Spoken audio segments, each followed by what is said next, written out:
Thank you, and while everybody comes on the stage, because we have a very large panel in this session, I wanted to welcome you all this morning as well. And this first session is going to be on the global coordination and collaboration as one of the pillars that was described by Fenna on the first day, that we have to see how we actually arrange that and how would we actually move forward collectively. The second part is talking about research infrastructures, and I'm chairing this session together with Robert Barouki. That's the new term. Oh, now I'm messing up. Yeah, I got it. Right. So this was a slide that Fenna put up yesterday, talking about the research infrastructure. And I think it's important before we launch into discussion that when we talk about infrastructures, we have to think about hardware. These are the tools, machines that actually may provide solutions to the task that we have. We have to think about the orgware. How do we actually do this organizationally? How do we actually make sure that we share? And I think a lot of the discussion this morning was also people being amazed about the resources that are already there. But it also means, as a reflection, that we have not been able to actually disseminate that information to everyone, and so therefore we're actually using opportunities. The last one is really thinking about software, meaning human capital. We actually need to train the new generation. We have to empower people, including citizens, to actually be able to use this information and to be part of this endeavor. So when we launch into this discussion, I think we have to think about those three levels of orgware, hardware, orgware, and software, because they're all essential when we think about infrastructural change. I'm just going to show two slides on IHEN, and that's because I was also in the panel, but given that I'm moderating, I'm just going to put up two slides, and I'm not going to talk about IHEN. But IHEN is the International Human Exposome Network that I'm coordinating together with Martine Vrijheid, and it's really the twin project of NEXUS, and Gary is here to really represent NEXUS and therefore also IHEN, because they go hand in hand. What I think it's really important is that we now go towards this global initiative. And so there are partners here, IHEN, EIRENE is here, but you can see already the bias here that this is really a Atlantic kind of starting point. And we really have to broaden this up to really be able to say that this is a global endeavor in which we also embrace the diversity that we have. And that's something that I would like to see coming back in this panel discussion. The objectives of IHEN, and that's why this part is really important, is that we are trying to bring the international community together, and we're doing that now together with NEXUS. We then have to think about this infrastructure. How do we actually make sure that this actually becomes available and we can put it to use? So that's the second objective. And that also means making that fit for purpose. So I think what you heard here as well is like, okay, can we actually demonstrate that these techniques now have added value? So that when we think about the entrepreneurial side, that there are, I don't like to talk about quick wins, but that there are wins that we actually can make very concrete of where we move towards. This, of course, needs a roadmap, and that's exactly why we are here for these 2.5 days, to start with all of you to think about how can I populate that roadmap. And we have to think about dissemination, and that dissemination means both directions. It's not us basically telling what is there, but please tell us what you have and what you would like to do, what you could like to contribute, and I think we're all very open to hear that. At this moment, IHEN has 340 members, and you saw the NEXUS slide as well, and what we are actually in the process now is to coordinate these efforts and bring that together, because there is no planet B. We have one Earth, and that's actually where we have to build one global alliance, not multiple global alliances. But you can see already that we are harnessing a lot of the resources across the world. And again, we see here that there's underrepresentation of certain global areas, and that's exactly what we need to strengthen, and that's what I would like to call out for. This is basically where you can find the information. But please feel free to reach out to NEXUS or to IHEN. We'll make sure that we connect. So that's not your worry, that's the worry that we have as coordinators of these projects, to make sure that we actually make it easy for you to engage and get single messages.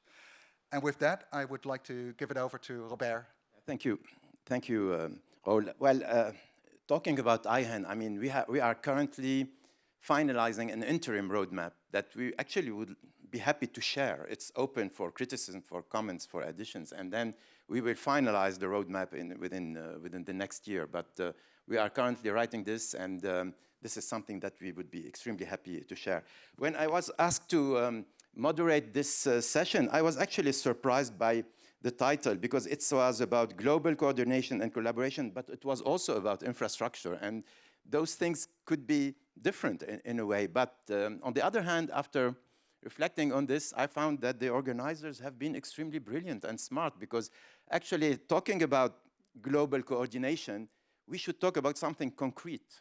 And infrastructures are something that is extremely concrete, and we expect you to give us some examples of you know, how concrete they are, how successful they are, and how they could be shared eventually in a larger way. So it is about global coordination, but maybe with some focus on these infrastructures and what we could do. So thank you, organizers, for having seen this quite well.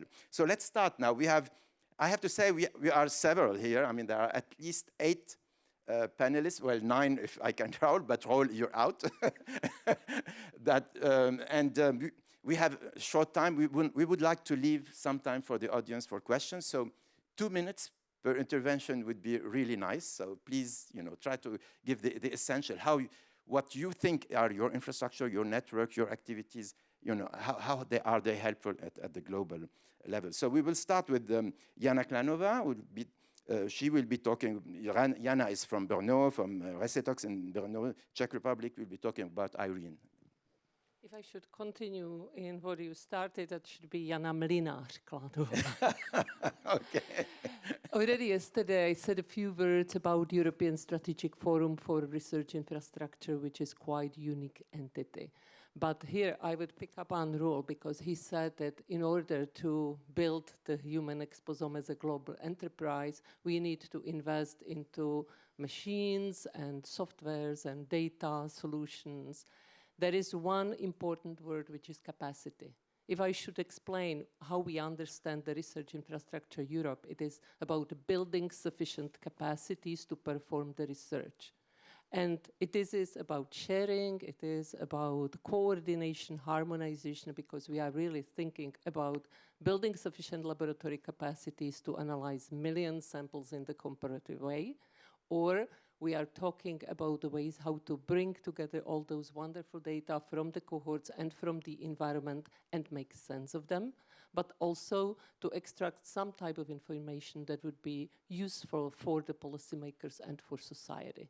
And this is the whole meaning of the European infrastructures, to build those capacities, not only to do our own research, but share them. Those are the capacities to be shared, the services, everything is focused on services. And this is also the way to offer the collaboration and those capacities to other regions of the world. So it means whatever we build in Europe should be shared. We can be engaged in the global networks, provide what we have, but also build the capacities. And our center works as the capacity building center of United Nations Environment Program of WHO. So this policy making and sharing element is already embedded in the IRENE infrastructure. So IRENE is a European infrastructure, right? So are European infrastructure open to the rest of the world, and how are they open? Just quickly. Of course, there is one very unique feature of all ETS-free infrastructures. It's not the research project. It's set up by the government, so it means that it's open end commitment of the governments to build the national infrastructures and then pay the membership fee into the global structure.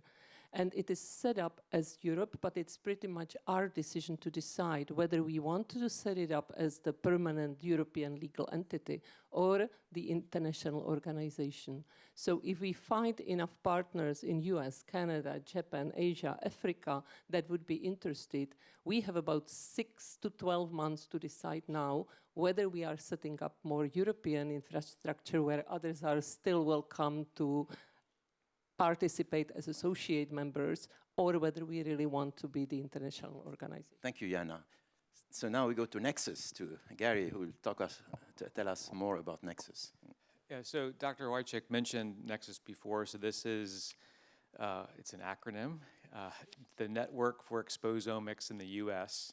And it's in the US because it's an NIH-funded initiative to support research in the United States. But at the same time, it's designed to partner with IHEN and IRENE and other groups across the world. But the idea of the network is just that, like thinking about it as a network with hubs and connections across the country, across the world, across different domains. And we have a very large team of people across many different universities, bringing a broad span of expertise in the geospatial sciences and a lot of the measurement sciences, and all the data sciences, trying to pull all those pieces together. We are happily supported by multiple NIH institutes. It's not just NIHS, it's National Cancer Institute, NIA, NINDS, and others. And so there's been broad support at the NIH level for it. And so the goal here is to really help people do exposomics. And so besides acting as a bridge or helping people collaborate, we're building educational tools and videos. Bob will be glad to hear we're going to start a podcast series. That takes a long time to do, and many of you will probably be invited to be guests on it. And just thinking about that idea is we need to communicate this information out as much as possible. Some examples of like the infrastructure things, we're trying to help people do more of this. And so we have, I'm happy that my friend Zodwa is next to me here, is that we have a Cancer Grant Challenge grant where we're doing exposomics in it, and we're working with her group in Pretoria to build exposomics there in their laboratories. And so the idea is like, how do you export technologies and build capacity in areas that are interested in doing that? We also, just another reference is that we have an ARPA-H project that's kind of blending exposomics with pharmacology. And I like to describe that as like we're looking at an N of 1 to 1 million. I think this gets back to the idea is exposomics can be used for precision medicine, but the bigger impact is probably going to be on the population health side, and we need to kind of consider going back and forth on that. And so within Nexus, we think about it in that way. So if it's something where a clinical setting wants help, or it's a big, large epidemiology study, we will work in that way to do that. So I encourage you just to Google Nexus Exposomics, sign up for our newsletter. I would say it's more about collaboration because we work so closely with IHEN and IRENE. It's almost collusion. But it's in a good way. It's positive collusion because we want this to work, and so we're trying to make all these bridges that we possibly can. And I think we've seen, for example, here from some other organizations, like any sort of infrastructure that wants to be doing exposomics, we want to help them do it and partner with them and learn from them. And so we're really open to bring in as many people as possible, like IHEN is, and that's, I very much support what Roel was talking about, is that we want this to be a global initiative that can bring in everybody, that everyone can join and contribute as we figure out, like, what is that next project or initiative or moonshot, whatever it's going to be. But we do need to work together as a field to make those things happen. This is great because in the biomedical field, we are more used to competition than collaboration. I mean, I have to say, not the same in physics or other, but for some reason, we have sort of tradition of being extremely competitive. And I think what we've heard yesterday, and we're still here today, and I'm hearing here, is that it's more about, more collaboration, and this is what we need. Let me shift now to Austin Argentieri from Massachusetts General Hospital. And I think Austin understood what you talked with Roel yesterday. You are from the user point of view. I mean, you have used UK Biobank, a fantastic biobank and cohort, and this is your point of view as a user. Yeah, so I'm not here as a representative of an infrastructure or an existing network or anything like that, but maybe as someone who's tried to take an individual biobank or cohort data set sort of to the limits of what can we do in exposomics in one data set, and then what does that teach us about how we should be building out to sort of networks and sort of analytic challenges, globally across different data sets. So the question for us is really, how do you go from what you can do in a single data set to then moving towards sort of a robust, sort of replicable, validated scientific knowledge base on the environmental etiology of different diseases that we can use for either influencing policy or in the use of precision medicine or precision prevention. And so for us, I work in a group in Boston where we do, on the population genomics side, a lot of sort of meta-analysis and sort of consortium work across data sets.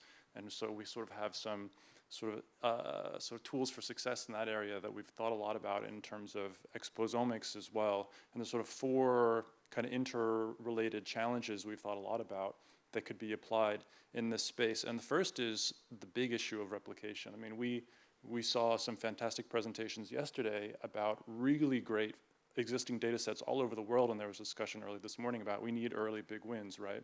So, but all of these different data sets have measured different sets of exposures, and so how are we going to replicate analyses from one to the other to get us to the really robust sort of scientific knowledge on what are the priority exposures that have reproducible evidence, and whether that's instrument variables or biomarker proxies or whatever we can come up with creatively, that's a big problem we have to overcome. Another related one is setting up sort of centralized, harmonized, standardized analytic pipelines, and there was a lot talked about yesterday about federated learning and all these kinds of things, and that's great. I won't talk more about that, but other things like standardized analytic pipelines we're all using for addressing correlation structure between different exposures, or for looking at time-repeated exposure and these kinds of things. Maybe the R-exposome package can help with that. But another one is thinking really deeply about phenotypes and phenomics, and we haven't talked too much about that yet. But if we want to have a concerted effort, what are the priority phenotypes we're going after, and we're going to work in a concerted way on across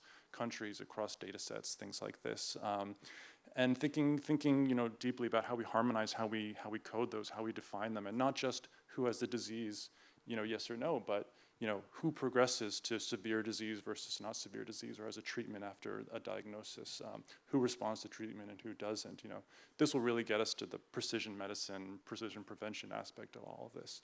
And the last one that we thought a lot about is making sure we keep a focus on the structural determinants of health as well.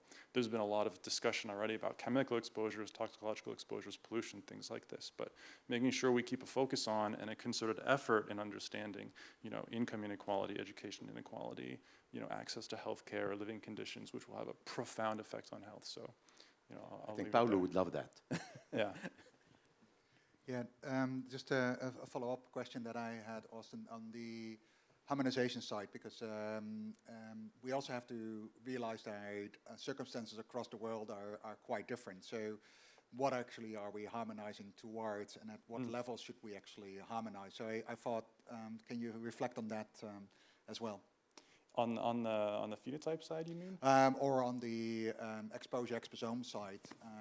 That's always a question, right? If you harmonize, you could end up at the lowest denominator. So how do you balance between specificity and basically the harmonization? I mean, this is one of the key differences between genomics and exposomics, right? Because genomics, you can go for a more standard genotype, although there's obviously clear population differences. But here you kind of have to balance what's global and what's local. So I don't think we'll ever get to every data set. Every analysis has the exact same set of exposures. But is there a core set that we want to go across all of them? Think of it as like analogous to like an exome, right? Like can we have a core set of things that we want to standardize and harmonize, and we should be getting it in every data set in one way or the other. But then there's no substituting, still figuring out what's local and contextual in each place. Yeah. Let me ask a quick question.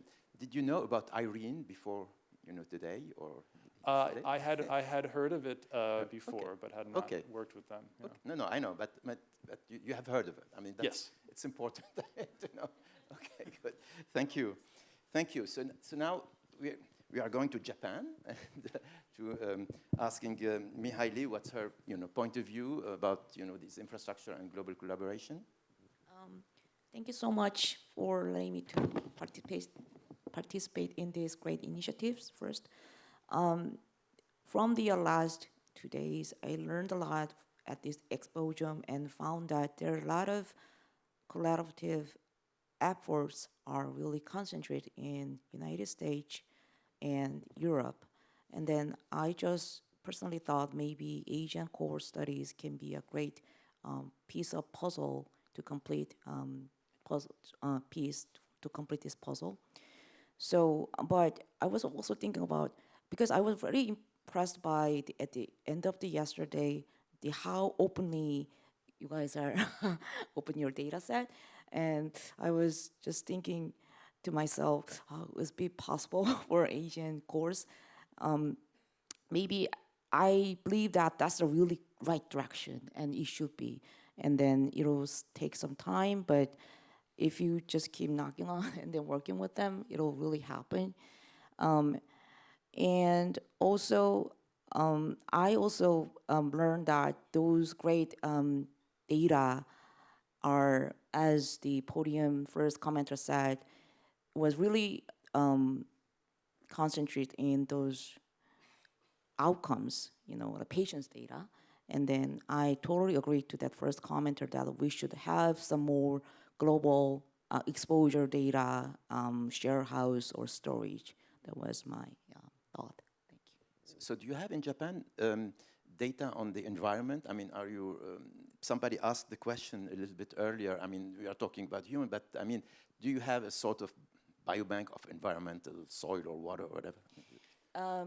The Ministry of Environmental Health contains their data set, and we can get it, but when you actually access those database, you're not gonna get any, you're not gonna understand their language as well, even though they have their English website. Yeah, we have it. Okay, so now from Japan to South Africa, and happy to have Zodwa Dlamini here from University of Pretoria. I think Zodwa has already been involved in Pan-African activities in the cancer field, so please let us know. Thank you very much. I think I'm the only one maybe who only knew about exposomics 2 years ago. So I'm not very experienced. I only knew about exposomics when we were writing a grant, a cancer grand challenge grant with Gary. And he was so passionate about this and well explaining that, but is not involved in cancer. So, but he is here because of his expertise in exposomics. So I was really interested, but I don't know if he saw me that I was interested, because then he said he wanted to work with South Africa to build capacity there. So my background is genetics. I work in cancer, and I'm the founding director for the Pan-African Cancer Research Institute, which started in Pretoria because, you know, people work in silos, but I managed to be able to get them together, clinicians, scientists, and we went outside other institutions, University of Witwatersrand, and many others. So we were a real big group of cancer researchers, and we've implemented exposomics. We also have journal clubs. We have an international congress where we also, this time we featured the Cancer Grand Challenge, the Sambai, and we also had exposomics. We now also have students and postdocs which are have their projects on exposomic or exposomics being part of it, because remember, we also looking at the genomics, so it's a combination of both. So what I'm offering here is a large group, because we even have African, some African countries, especially in the West Africa, which are part of the Pan-African Cancer Research Institute. And we're also launching the African Academy of Integrated Health Sciences during March. which, because we saw that it's important also to enhance science outside cancer, but we're gonna use this platform, so because we work together. And also, a lot of these people are clinicians. They are scientists, but it's good because now for translation, we have all those expertise. So I'm not coming with any infrastructure. We do have for exposomics, I think we do have here and there in institutions like the GCMS, because we have analytical chemistry departments, and we've set up everything, and we work also with patient advocates and culturalists, because of course in our space we need that to happen for this to really succeed. Thank you. Thank you very much. So I think one indicator of success of our lab is to see how many people who are into genomics suddenly are opening up to exposomics. I mean, that would be a nice indicator, right? Okay, and thank you. And yesterday, actually, we mentioned, you know, the possibility for having more infrastructures built, for example, in Africa, and maybe more networking with other infrastructure, and that's something we should really keep in mind.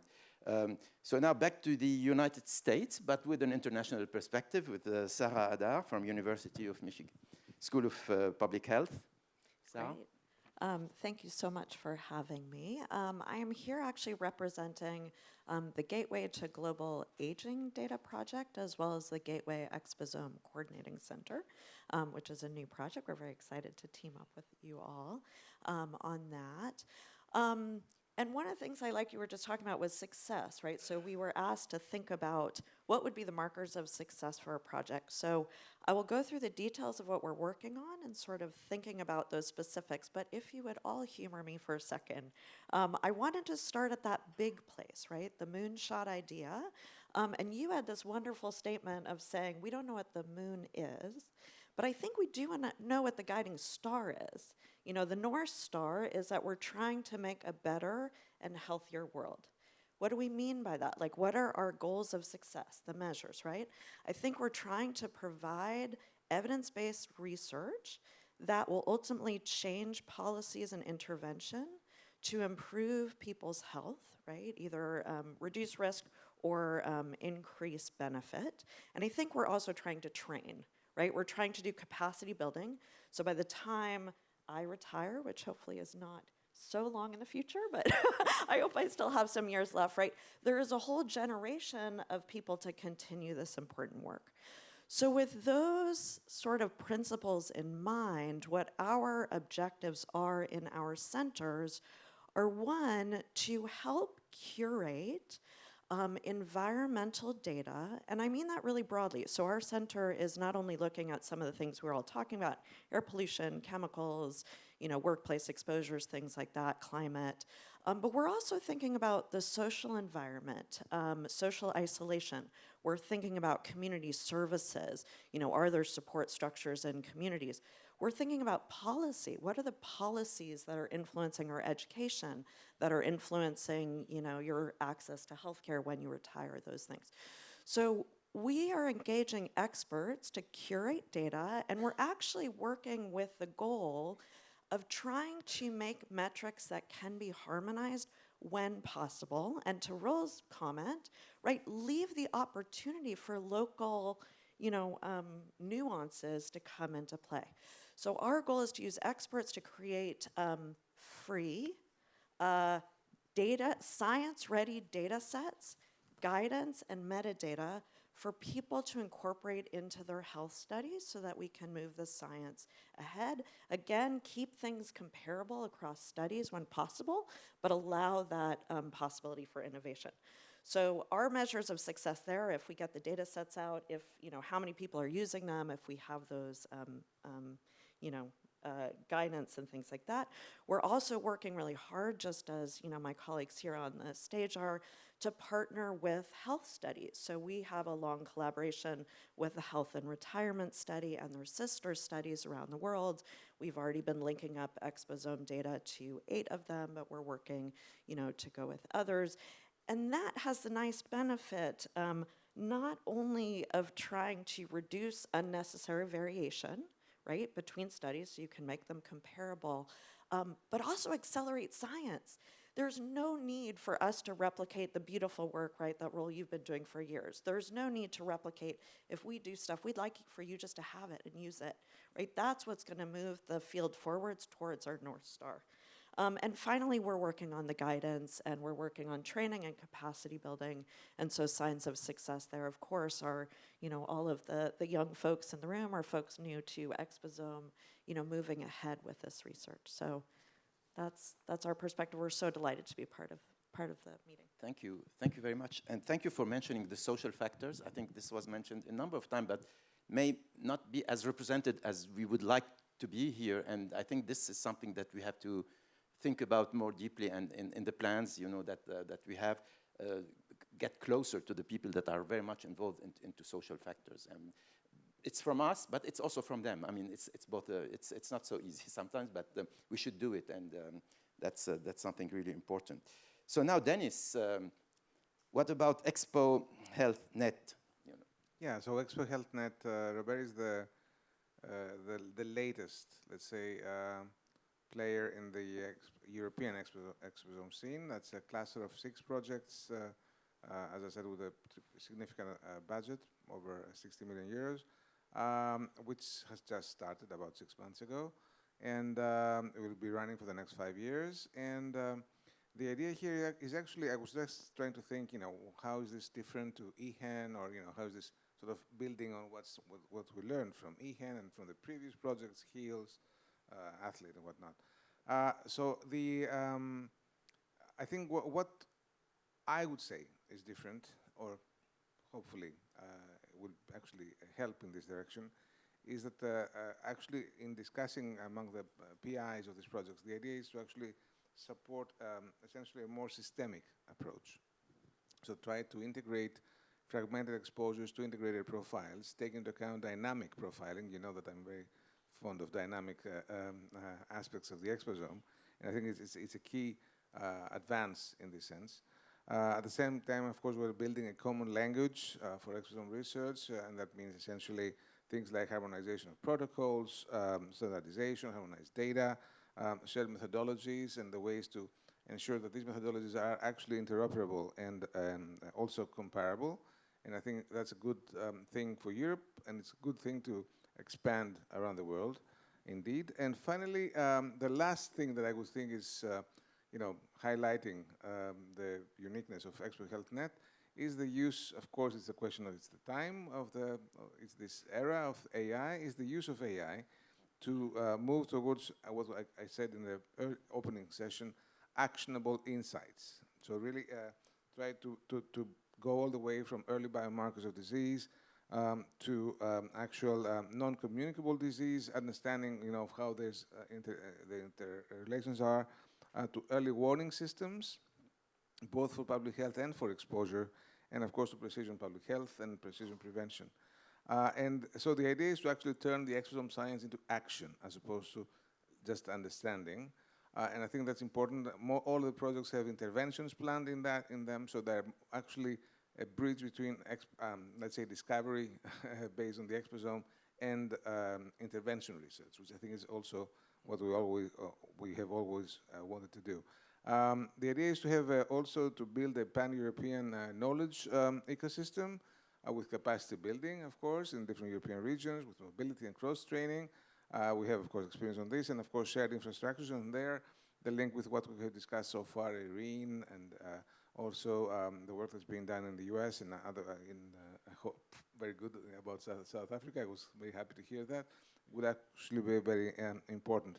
But I also like to highlight here that the two words that we have not used, the sustainability and sustainable development goals and climate change, and how this affects and is affected by the exposome, is a key to really going to the moon, or to describing our moon, so to speak. In 2019, in a meeting that Thomas Hardung had actually organized at Hopkins in Baltimore, not at Hopkins, Washington, I had actually coined the term climate exposome. Because if we think about it, we're talking about a life course, so 80 years on the average, and climate change, all the policies, everything we're talking about is on that time scale, all right? And actually the two interact, and they interact because of social factors, because of how we understand risk and how we react to risk. And that, I think, is crucial. So if we can elucidate that with exposome research, that's part of the work in ExpoHealthNet. We can also really bring about a tremendous service to society, notwithstanding any political or other issues. That's not important. What's important is what is really happening, and what is really happening is that we are all living in a climate exposome. Yeah, I mean, the challenge ahead of us is this. I mean, we have to deal with climate change, we have to deal with communities problems, we have to deal also with precision medicine, and we mentioned that, and these are different, and this is a huge challenge that many, of us here are trying to approach. There is no contradiction, I think, absolutely not, but we have to prove it, that there is no contradiction and that we are open to all these different levels in public health and in clinics and in planetary health, actually. If I can just add one word on this, I think what we should also be looking at is the part we discussed in the previous, yesterday's session as well, the thing on innovation and actually wealth creation. I think it is very important because by just integrating these elements we just highlighted, you really make a lot of money not in terms of just making them, but by saving a lot of public money. So in reality, there's tremendous opportunities. It is possible, I submit, to actually even monetize that, to estimate that. This at the same level of precision that national budgets are being made. They are also forecasts. They're not real, okay? So if we're talking about the precision that is required, I think we can do that. But it is important to keep this in mind, that we have, this is a complex picture that needs to be served. Yeah, we need health economics. Let me now end. I mean, our last panelist is online, is Professor Kalpana Balakrishnan from the WHO Collaborating Center for Occupational and Environmental Health at the Sri Ramachandra Institute of Higher Education and Research in India. We are very happy to have you, although we would have wished to have you here, but can you give us your perspective, please? Yeah, thank you so much. Can you hear me? Yes. All right, great.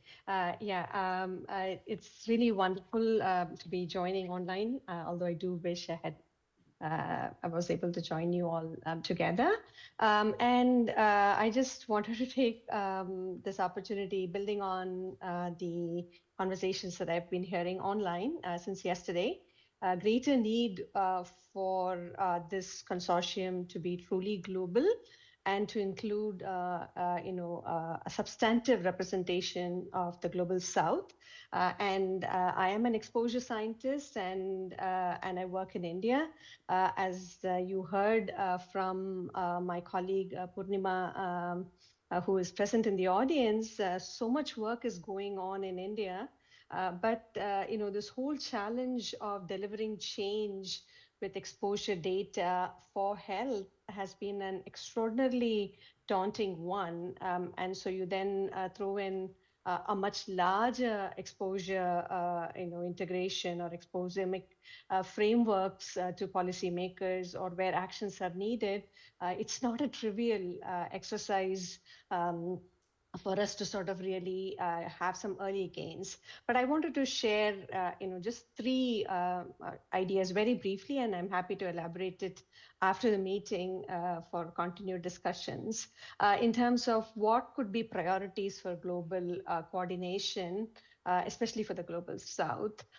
First, I think we heard repeatedly is to sort of come up with a pragmatic definition of frugal science for the global South, with a special emphasis on populations with the greatest number of deprivations under the multidimensional poverty framework. I think what is frugal for the global North in an exposomic sense can be quite extravagant or even unnecessary, if I may say so, for achieving the highest impacts on the ground in the global South. We heard a lot about precision prevention, but not so much on holistic prevention. I think we need to sort of rephrase this a little bit. Most interventions to prevent disease and improve health in deprived communities have been delivered piecemeal in our settings. And when you have big population impacts from multiple exposures, these interventions can't be easily prioritized, and they have repeatedly failed. Lack of access to water and sanitation, clean cooking energy, nutrition, housing, antenatal services, primary education interact with complex chemical exposures, noise, diesel exhaust, toxic municipal waste discharges, and we just haven't applied even the tools we have available today to harness the sum effects for a life course of impacts. Harmonization of measurement methods and data curation, even if over a parsimonious set of exposures, is imminently needed. The second would be to increase, I think, the focus on paradigm of federated analytics and federated systems architecture. I think we also heard, especially I heard the Japanese colleague talk about, how in Asia there is a lot of sensitivities around sharing data. And this is partly because maybe not applicable in Japan, but in certainly countries of South Asia, there is a real lack of capacities, and usually the lack of capacities to understand the data drives greater insecurities. And this can be very counterproductive for the FAIR approach that is critical for us. We need to make the data sets that have been collected in India and other South Asian countries as accessible as what has been collected in the global north. And so learning more about decentralized and yet harmonious or coordinated analysis can be a very big step for buy-in from many countries. Finally, I think we need to sort of increase the efforts to enroll a critical mass of competent global South researchers. There is great diversity in the room, but I'm sure you'll agree we can do much better, or rather must do much better to expand our reach and inclusivity. And as much as our South African colleague said that sometimes the global South is not able to bring too much infrastructure, but there is a lot of infrastructure that is relevant for exposomics that needs to be repurposed. And this could include HRMSs, NGSs, human biology-based in vitro systems, GPU or cloud-based servers. When you talk about single exposures, if I, as an air pollution epidemiologist, I would want to go and bring everybody together, we just didn't have this convening power for interdisciplinary engagement for infrastructure, but perhaps an exposomic-centric framework can drive this. The nutrition folks, the housing folks, the urban development folks, and the air pollution folks, if we all went and said, we need to harmonize infrastructure that's out there, I think it can be potentially harnessed. To just conclude, I think there is a real opportunity also to repurpose funds that are available even in the global South countries that have been committed for climate change and health, for perhaps creating a network of climate exposome observatories, because how else would you sort of even think of addressing climate resilience without sort of really addressing multiple challenges that happen over exposures longitudinally and over large and diverse socio-demographic data. We need to find creative ways of including the essentials of exposomics also in medical, public health, and sustainability science graduate programs of the kind that are available now in multiple ways in India. So I'll stop there. Thank you so much for indulging me from across the globe. Thank you. Thank you very much. These are very important contributions. Roel, I think we have now to open to the audience. Yes, we would like to now go to you, and I think listening to this, there were a few questions that I had in my mind, and I would love to hear your reactions.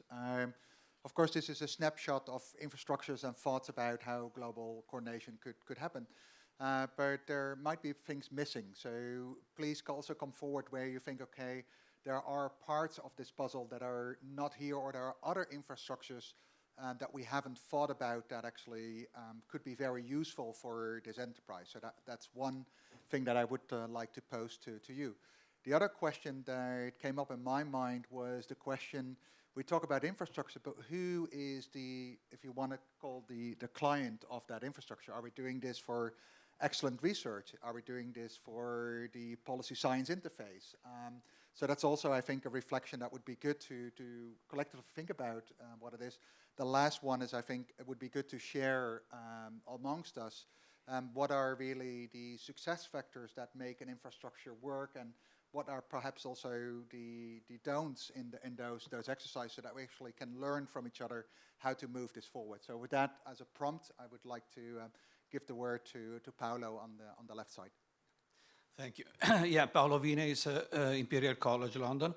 Well, I was mentioned by Robert about the social dimension, and I think it is quite important, and it requires specific skills. So my point is that we need social scientists on board, because it's not just a kind of residual or marginal aspect. It is a central aspect. It requires skills which are not so different from mass spectrometry in a way. And I led a network funded by the European Commission in the last years called the LifePath, where we worked with social scientists, I think in a very effective way, and we used this idea of the social to biological transitions, using omics, using the exposome paradigm, and I think it has been very rewarding also in terms of what we learned from each other. I learned a lot from social scientists, not being myself a social scientist. Then a final word, I think that something that has never been mentioned in these days is loss of biodiversity, which is as important as climate change probably for health, but we know very little about it. Thank you, Paolo, and I think I know two things, how to interact with the social domain and social infrastructures that are, data structures that are there. And again, the other one is about these climate observatories, and I think that's a reflection that much of the environmental data is actually at different institutions. So climate researchers, there's a lot of data. There's a lot of data within the ecology on biodiversity, and we are still working in silos. So to really bridge that is, I think, really important. I see there's a reaction there. Yeah, if I can just say I'm so grateful for that comment, because exactly as you said, I mean, I'm trained in, exposure science, environmental epidemiology, but we have engaged with social scientists, demographers, policy experts, community services expert, aging experts. So we have exactly pulled those experts on the team so that we can try and create guidance that then goes to somebody like me who needs to know from them, like, what is the measure that is important, mechanistically or, theoretically. So I'm so grateful for that comment. If I can just add one word, again, obviously I support, wholeheartedly what Paolo just said about the social science importance and what you said. One good thing we're doing in ExpoHealthNet and actually in the project that I'm leading, Envisome, is we involve not just, let's say, current day social scientists, but actually historians, which is very, very interesting. Because again, if we think about it, a key characteristic of the exposome is time. And historians are actually trained social scientists to understand what's happening in terms of in a temporal vector, which again is something we can learn from and we can definitely use in terms of methodology. So that's a plea to integrating additional resources. Thanks. Going here to Jeffrey. Yep. You asked if there was something big that you haven't mentioned. I think there's an enormous thing you haven't mentioned. China. You haven't got any Chinese speakers. I have never heard the word China used in this thing. I've never met a Chinese delegate here. There may be some I don't know. Are there any Chinese scientists here? No, none. China is the second scientific power on the planet. It's got a lot of environmental problems of its own, and I'm sure it's working on them massively. I don't know a lot about what they're up to, but I should think they've got quite a few useful databases out there. Why aren't there any Chinese here?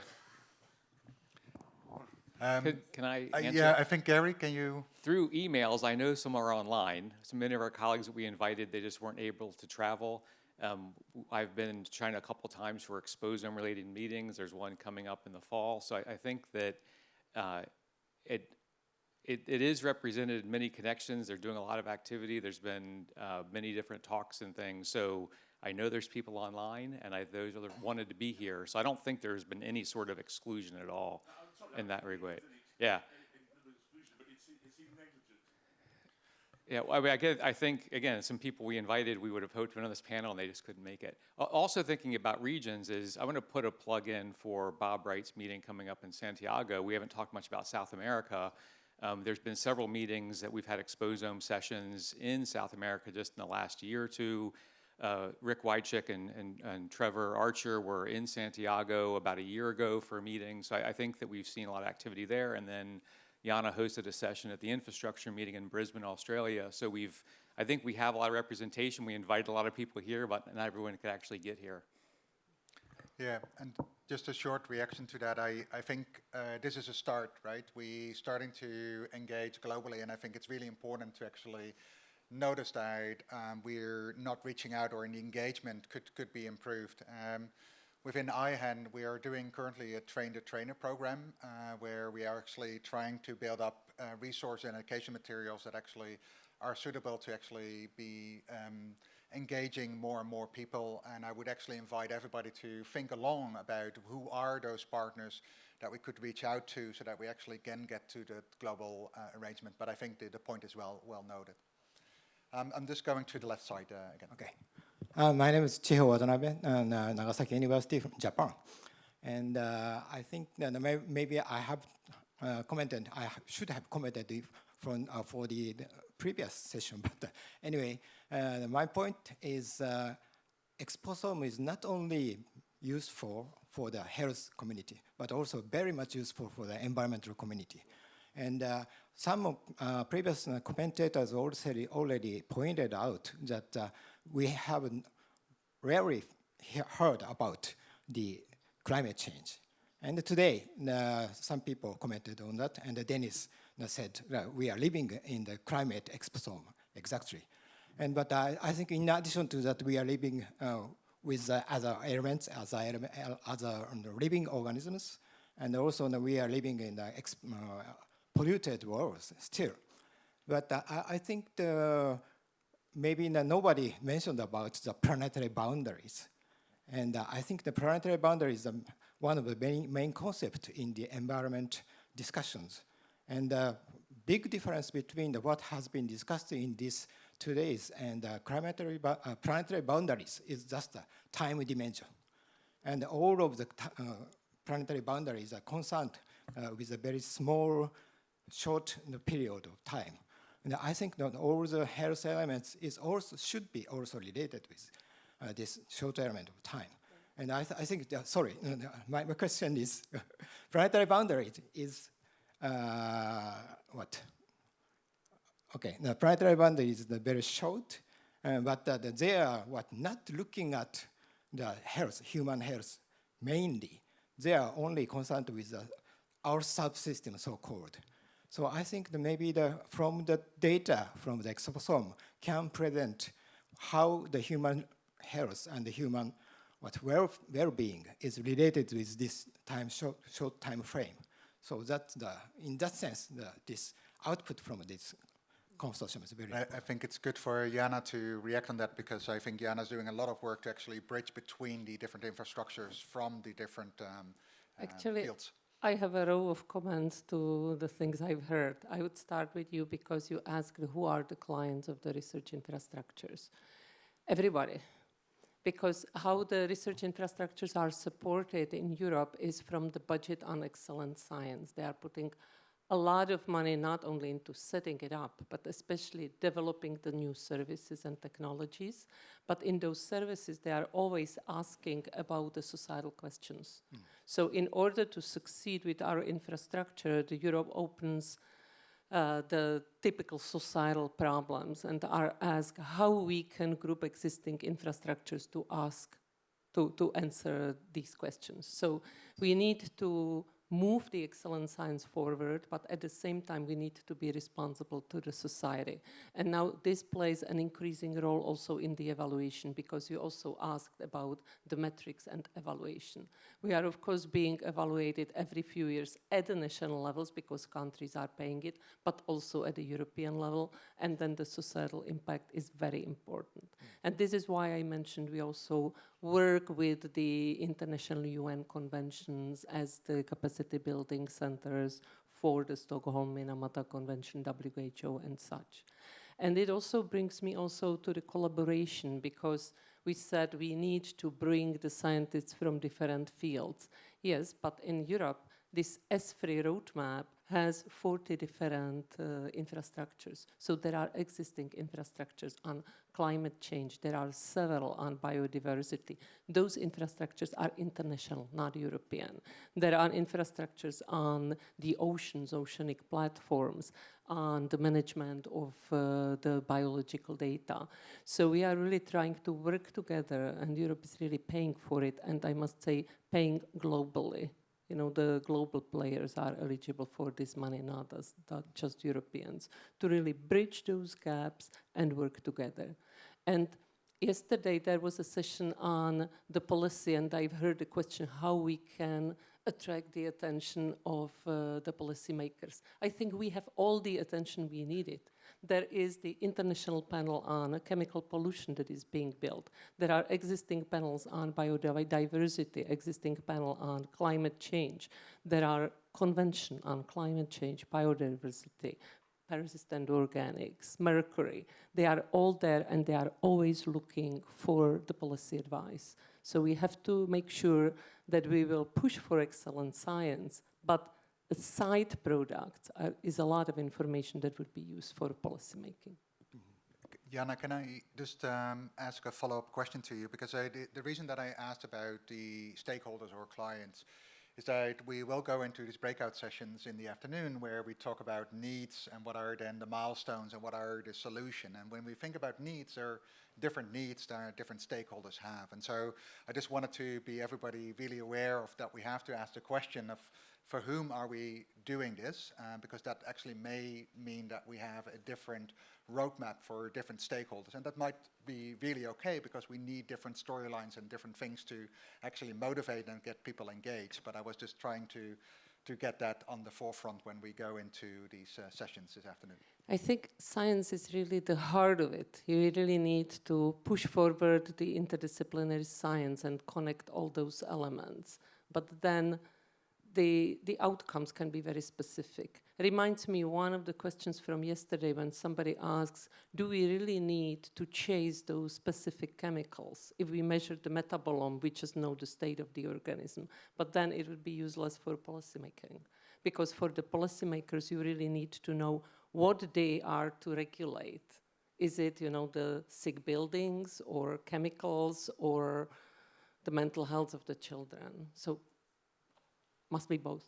Thank you. Can I yeah, go, yeah. Yeah, thank you. You asked the question if there was something missing from this discussion.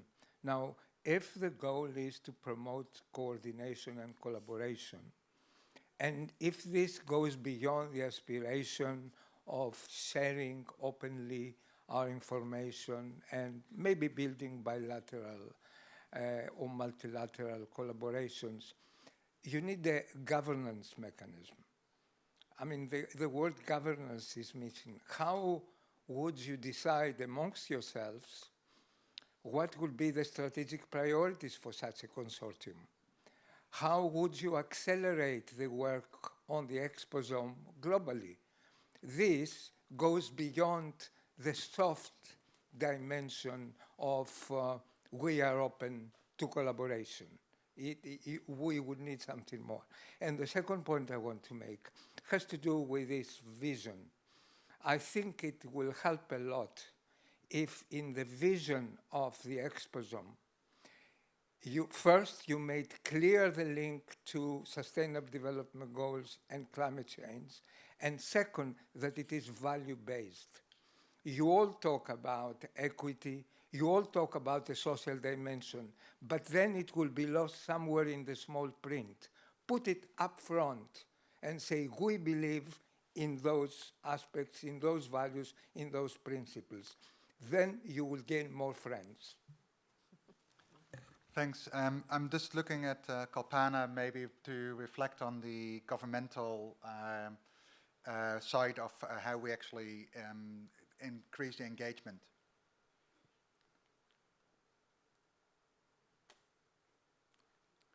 We cannot, unfortunately, hear you.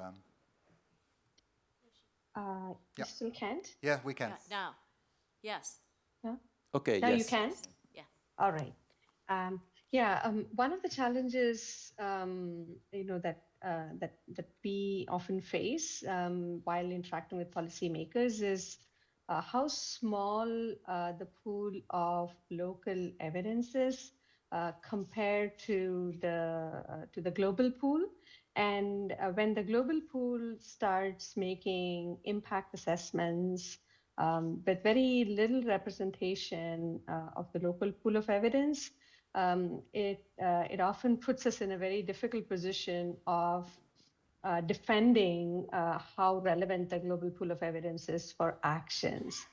So I think one of the things, when the Exposome Consortium takes over, is to sort of have early buy-ins, from many countries which bear the largest environmental burden of disease, and say, this is how the data from your country is going to be part of the overall pool. And then they already have a sense of what goes into the pool. Because when, say, for example, burden of disease or other kinds of estimations are done, they are science-based, but they are not necessarily dependent on buy-in from governments. So one suggestion I had perhaps to increase the buy-in is to engage early. And I think we heard somebody in the meeting yesterday talk about the nodal institutions being identified or pointed out. It may not be the best choice sometimes when it is nominated that way, but the buy-in certainly will be there. And of course, if we know of scientific expertise that's out there, but is not suggested by the governments themselves, we can sort of, look at nudging that and sort of creating a network around that.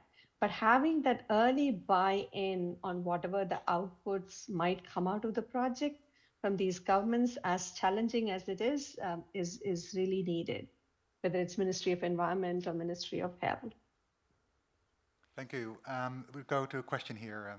Okay, 2 points, or 2 questions. One is that we've been talking a lot about training, and I wanted to call out an initiative that was from the Japanese Ministry of Health with Professor Mori and Professor Tokada, because their work at WHO to identify the lack of environmental questions on the certification programs that go through for physicians and others, that they've been tireless in getting that kind of component there. And as you know, there was a lot of work of curriculums and suggestions for those words. So I think that's something we haven't talked so much about. You just say, oh, immediately we're training everybody. But there's nothing in the certification of doctors to do this in many parts of the world. So he was really instrumental in doing that. The last point is that there was a brief comment about the International Science Council. And as you know, that includes both biological, geological, and social scientists under one roof.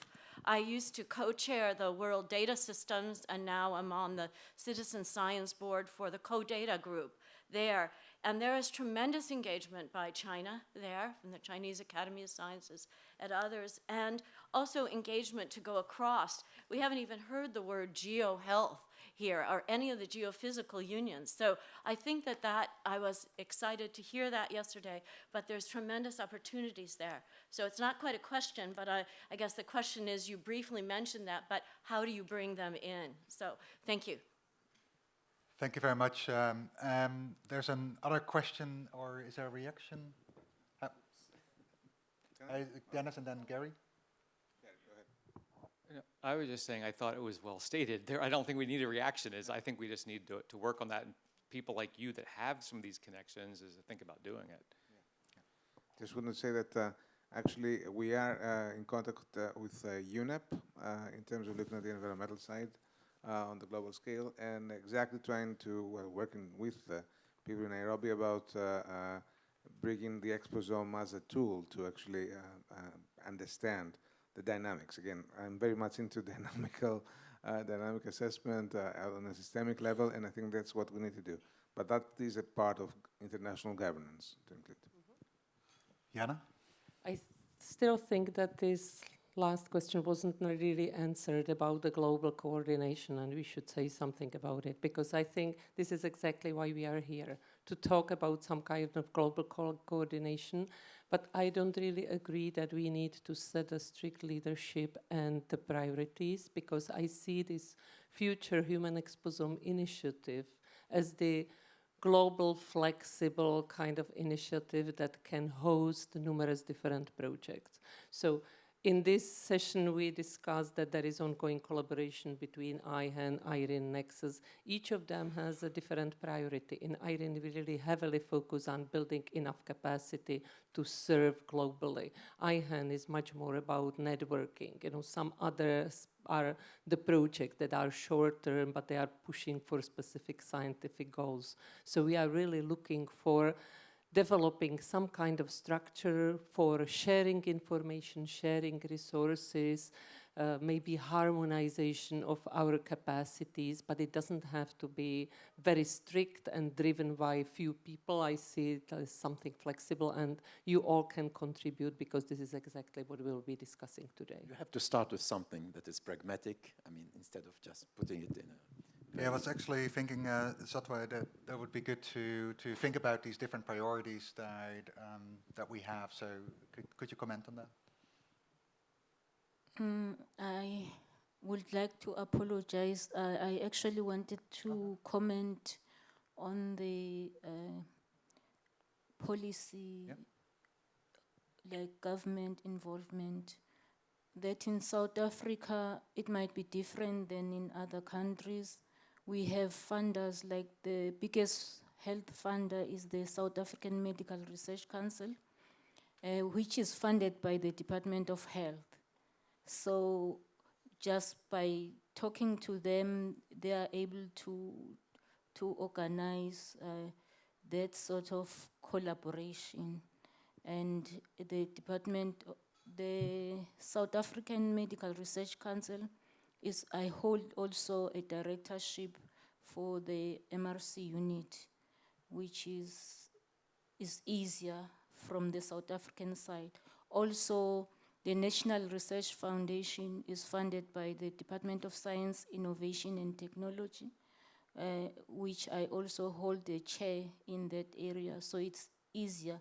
And besides that, I saw the Department of Science, Technology and Innovation Deputy Director General, who's in charge of the international cooperations, who was very excited about this moonshot, which means it's sold. It's just that I will need the support from this side to be able to, it will be easier to convince them. Thank you. Thanks. And we go to the last question, I think. Oh, there are two questions. Yeah, go ahead. Okay, thank you. My name is Christy Custodial Lumsden. I'm at Columbia University, and I think it's more of a comment, maybe a question. I can pose it that way. You know, I've been really encouraged to hear so much about incorporating other disciplines. And, you know, my background's in behavioral nutrition. Nutrition and diet has gotten a shout out many times over the last couple of days, which I'm really encouraged about. But in terms of creating infrastructure, you know, I think it's really important for us to think about how we can facilitate the incorporation of these other disciplines. And yesterday it was commented, you know, garbage in, garbage out with data sets. We want to make sure that we are able to collect the best data we can possibly collect. And when it comes to behavioral data, there are many, many challenges with collecting those types of data. And so I just wonder how best we can kind of incorporate those of us who have that kind of niche expertise in collecting data in a manner that, you know, is reproducible and valid, that can really inform the future of exposomics and how best to look at these associations in a robust way.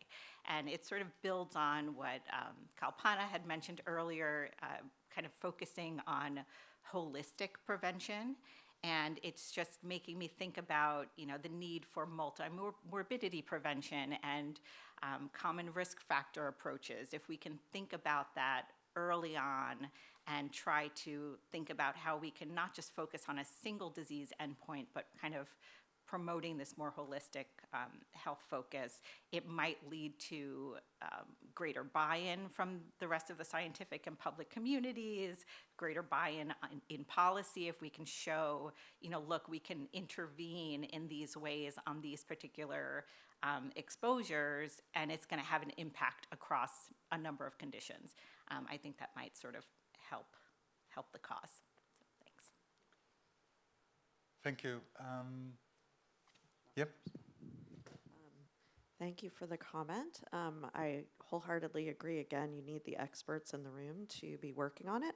But that very well may include you as well as others in the audience. I think, we've heard from many others, but our team also has active working groups on various topics and creating measures. If anyone is interested, please don't hesitate to reach out to me, and I'd be delighted to connect you with the teams working on this.